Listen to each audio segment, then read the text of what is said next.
صاحب سره ملاو شو د سپیکر صاحب حوصلې لکه د غرونو په شان دي چرګوري جذبه یې اوچته ده او دا پیغام یې دی د خپل د تحریک انصاف ملګرو ته مشرانو ته کشرانو ته د پارټي ملګرو ته چې نه به وروسته کېږو نه به په شا کېږو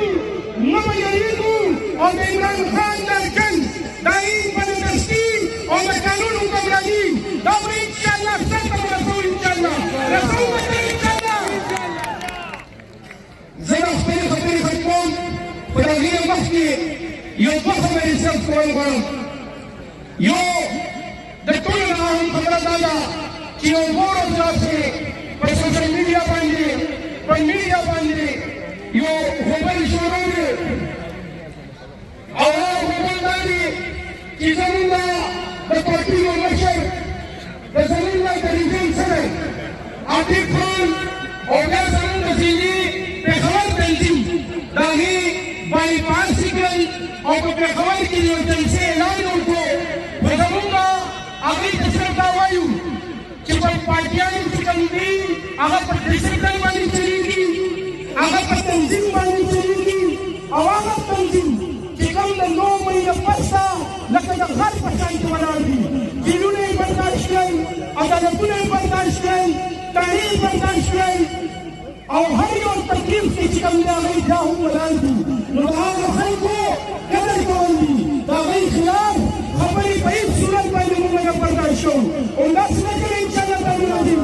چې کوم زموږ ملګري کوم زموږ د پارټي مشران تنظیمي عهدیداران هغوی کلک د عمران خان سره ولاړ دي موږ او تاسو هغوی سره کلک ولاړ یو ولاړ یو که نه یو ولاړ ایاک نعبد و ایاک نستعین. اے الله ستا عبادت کو او هم تا نه مدد غواړو. د ټولو نه اول د 400 ضلعې پوره تنظیم دلته کې د تحصیل تنګي تنظیم د 400 ضلعې زمونږه د غر په شانتې عمران خان سره ولاړ پارلیمنټیرینز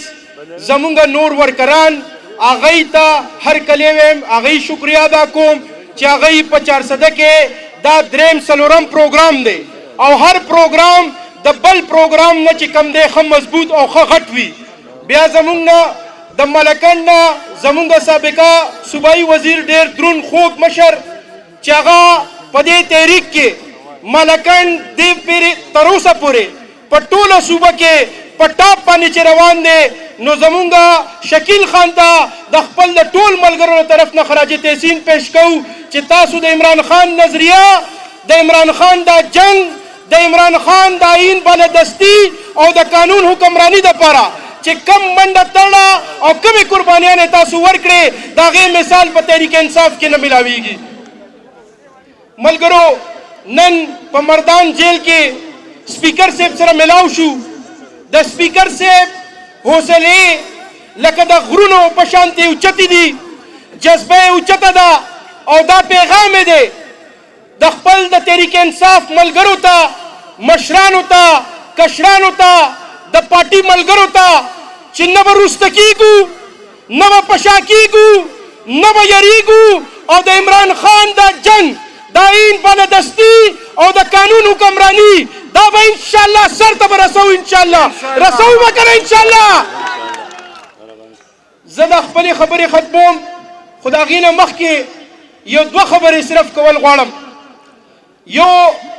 د ټولو نه اهم خبره دا ده چې یو دوه ورځو راسې په سوشل میډیا باندې په میډیا باندې یو غوبل شروع دی او هغه غوبل دا دی چې زمونږه د پارټي یو مشر د زمونږه د ریجن صدر عاطف خان او بیا زمونږ د ضلعې پېښور تنظیم د هغې بایپاس یې کړل او په پېښور کې د یو جلسې اعلان یې وکړو خو زمونږه هغوی ته صرف دا وایو چې په پارټیانې چې کم دي هغه په ډسپلن باندې چلیږي هغه په تنظیم باندې چلیږي او هغه تنظیم چې کم د 9 مهینه پسته لکه د غر په شانتې ولاړ دي جیلونه یې برداشت کړل عدالتونه یې برداشت کړل تڼۍ یې برداشت کړل او هر یو تکلیف کې چې کم دی هغوی بیا هم ولاړ دي نو د هغه خلکو قدر کول دي دا غي خلاف خبرې په هیڅ صورت باندې مونږ نه برداشت کوو همداسې نه کنه ان شاء الله تعالی العزیز چې کم زمونږ ملګري کم زمونږ د پارټي مشران تنظیمي عہدیداران هغه کلک د عمران خان سره ولاړ دي مونږ او تاسو هغه سره کلک ولاړ یو که نه یو ولاړ ډېره مننه جی